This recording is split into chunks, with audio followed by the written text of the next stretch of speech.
Audit तो सभी करते हैं, अकाउंट्स फाइनलाइज तो सभी करते हैं, लेकिन मैं इस वीडियो में आपको सिखाऊंगी कि एक्चुअल में अकाउंट्स फाइनलाइज या ऑडिट करते कैसे हैं। वीडियो को शुरू से लेकर अंत तक जरूर देखेगा। अगर आपकी कोई भी क्वेरी है तो कमेंट कीजिए। एक और चीज मैं आपको बताने वाली हूँ कि हमारा अकाउंट्स फाइनलाइजेशन का कोर्स आ रहा है फर्स्ट वीक ऑफ मई से। अगर आपने अभी तक रजिस्टर नहीं किया तो जल्दी रजिस्टर कीजिए, क्योंकि हम एकदम डिटेल में आपको सिखाने वाले हैं कैसे अकाउंट्स फाइनलाइज करते हैं। डिस्क्रिप्शन बॉक्स में लिंक दिया गया है, जल्दी से फॉर्म फिलअप कीजिए। हमारे एग्जीक्यूटिव आपसे कनेक्ट करने वाले हैं। तो चलिए शुरू करते हैं। तो मैं शुरू कर रही हूँ ऑडिट ऑफ रेंट एक्सपेंस, और आप खुद देखोगे और आप जरूर कमेंट करोगे कि मैम आपने काफी डिटेल में हमें पढ़ाया, हमें तो पता ही नहीं था इतना कुछ। तो चलिए शुरू कर। एकदम मिनी बुकलेट में लाई हूँ, मैं लिंक्डइन में भी एक्टिव हूँ, लिंक्डइन का लिंक भी मैं शेयर कर दूंगी। ये मिनी बुकलेट आपको मिल जाएगा, वहीं से आप डाउनलोड करने के साथ साथ मुझे फॉलो जरूर कर लीजिएगा। तो audit of rent expense mini booklet for ready reference. चलिए, तो क्या क्या हम पढ़ने वाले हैं? General points, accounting treatment, TDS treatment, RCM of renting of immovable property, RCM of renting of motor vehicle, input tax credit, block credit, income tax provision, सारी चीजें हम एकदम डिटेल में पढ़ेंगे। बहुत कुछ आपको कंटेंट मिलने वाला है। तो सबसे पहले जनरली कोई भी ऑडिट के दौरान एक्सपेंस के हम क्या देखते हैं? सबसे पहले आपको सपोर्टिंग देखना है कि आपके पास रेंट एग्रीमेंट है, इनवॉइसेस वगैरह है या नहीं, फिर प्रॉपर्ली सैंक्शन है या नहीं। ऐसे नहीं कि कहीं भी एक्सपेंसेस हमने कर दी, सैंक्शन तो होना चाहिए ना। Proper bifurcation between revenue and capital expenditure. कोई एक्सपेंसेस ऐसा होता है जो कैपिटल नेचर का है तो वो बैलेंस शीट में आना चाहिए। अप्रूवल बेसिस, ये तो बोलते बोलते करते ही क्लास 11 का कांसेप्ट है। अप्रूवल का मतलब क्या है? अप्रूवल का मतलब कि एक्सपेंसेस को हमको रिकॉर्ड करना है इवन दो आउटस्टैंडिंग। तो मार्च में हम रिकॉर्ड करेंगे एक्सपेंसेस को इवन दो हम अप्रैल में पेमेंट कर रहे हैं, राइट? पर्सनल एक्सपेंस को रिकॉर्ड नहीं करना है। आप अपना घर का रेंट पे कर रहे हो, बिजनेस में मत रिकॉर्ड कर देना। कंपेयर विद प्रीवियस ईयर, ये ऑडिटर का काम है कि प्रीवियस ईयर में भाई खर्चा इतना कम था, अचानक से इतना क्यों बढ़ गया, क्या बात है, right? Proper bifurcation between direct and indirect expenses. कब डायरेक्ट होता है, कब इनडायरेक्ट होता है। डायरेक्ट रिलेट करता है प्रोडक्शन और परचेज को, और इनडायरेक्ट रिलेट करता है सेल्स और एडमिन को। आगे चलते हैं। Cash payment on a single day exceeding 10,000 to a single party, ये भी देख लेना, 10,000 से ज्यादा कैश पेमेंट ना हुआ हो। तो चलिए शुरू करते हैं। सबसे पहले हम बात करेंगे accounting treatment, because accounting treatment के बिना अकाउंटेंट अधूरा है। सबसे पहले टाइप ऑफ प्रीमाइसेस। अगर आपकी फैक्ट्री है या प्रोडक्शन यूनिट का आप रेंट पे कर रहे हो तो वो डायरेक्ट एक्सपेंस है, बिकॉज अगर रेंट नहीं पे करोगे तो फैक्ट्री बंद हो जाएगी, है ना?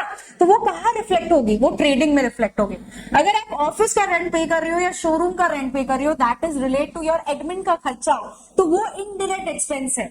तो वो इनडायरेक्ट एक्सपेंस पीएल में रिफ्लेक्ट होगा, ठीक है? आगे चलते हैं। अब बात करते हैं टीडीएस के ट्रीटमेंट के बारे में। टीडीएस बहुत इंपॉर्टेंट है, ये तो बिल्कुल भूलना नहीं है।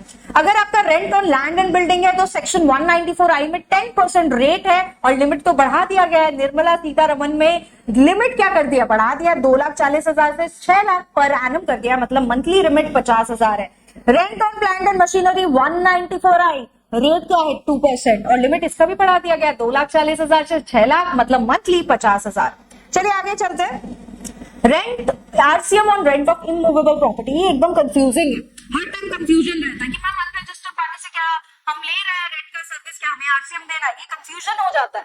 तो हम एकदम अच्छे से समझते हैं। रेंटिंग ऑफ इमूवेबल प्रॉपर्टी अगर सप्लायर सीजी, एसजी, यूटी या एलए है, मतलब central government, state government, union territory या लोकल अथॉरिटी, तो recipient is liable. Any person जो रजिस्टर्ड है जीएसटी में वो लायबल होगा, क्योंकि गवर्नमेंट तो वैसे ही आलसी है ना, टैक्स कलेक्ट करके थोड़ी ना देगा। रेंटिंग ऑफ रेसिडेंशियल ड्यूलिंग, बहुत इंपॉर्टेंट पार्ट। अब रेसिडेंशियल ड्यूलिंग में भी आरसीएम आ गया है। कोई भी पर्सन सप्लायर है, अगर रजिस्टर्ड पर्सन उससे सर्विस लेगा तो उस केस में आरसीएम है। जैसे सपोज कीजिए कोई रेसिडेंशियल ड्यूलिंग ले लेता अपने ऑफिस पर्पस के लिए, और वो रजिस्टर्ड है जीएसटी में, रेंट में रहने के लिए नहीं, रेसिडेंशियल पर्पस के लिए नहीं, कमर्शियल पर्पस के लिए, तो उसको आरसीएम में चुकाना पड़ता है।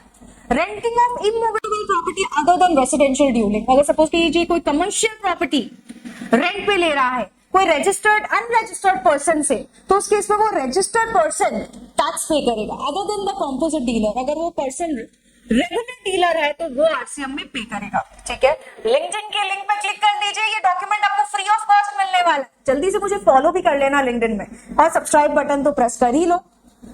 तो ये जो रेसिडेंशियल ड्यूलिंग है उसमें कोई भी पर्सन किसी रजिस्टर्ड पर्सन को दे रहा है तो आरसीएम है, लेकिन प्रॉपर्टी क्या होनी चाहिए, रेसिडेंशियल होनी चाहिए, रेसिपिएंट रजिस्टर्ड होना चाहिए, सप्लायर कोई भी हो सकता है, रजिस्टर्ड या अनरजिस्टर्ड, लेकिन पर्पस क्या होना चाहिए, कमर्शियल।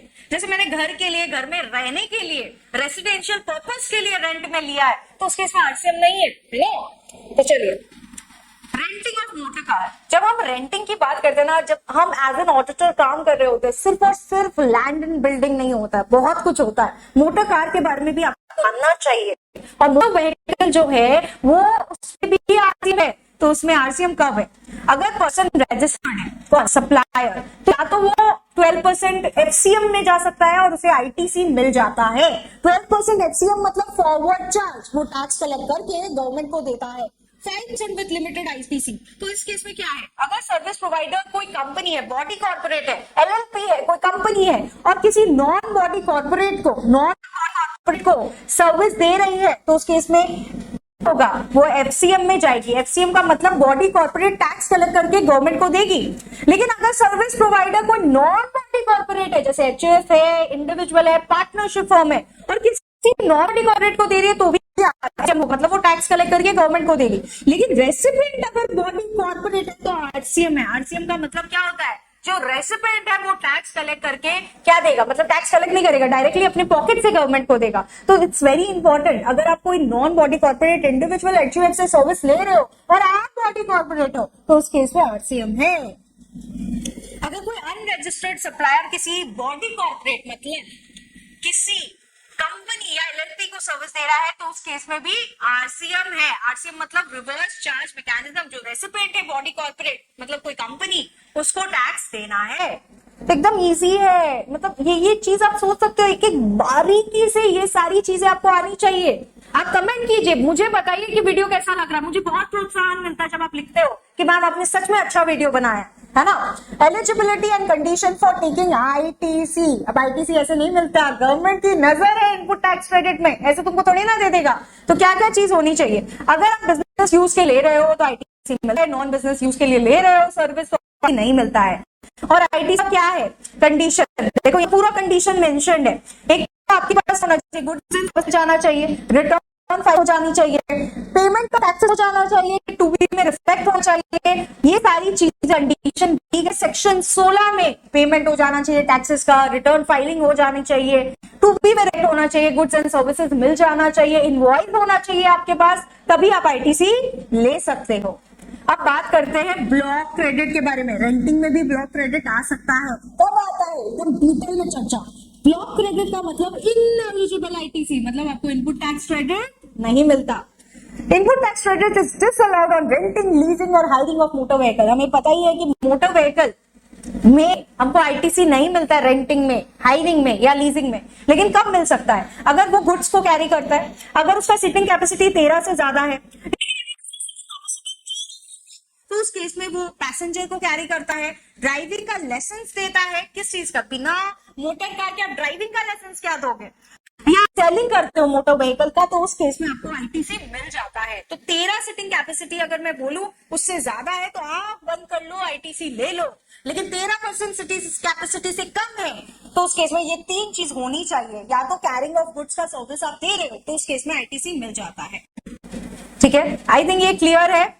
अब ब्लॉक क्रेडिट तो हमने कर लिया, अब लास्ट हम बात करेंगे इनकम टैक्स प्रोविजन के बारे में। तो रेंट एक बिजनेस एक्सपेंस है, अगर applicable to proprietorship firm, companies, professional, तो वो पीजीपीपी के हेड में आता है, profit and gain from business and profession. अगर एक बिजनेस एक्सपेंस है तो रेंट को हम अलाउ करते हैं, सेक्शन 30 में रेंट मिल जाता है आपको।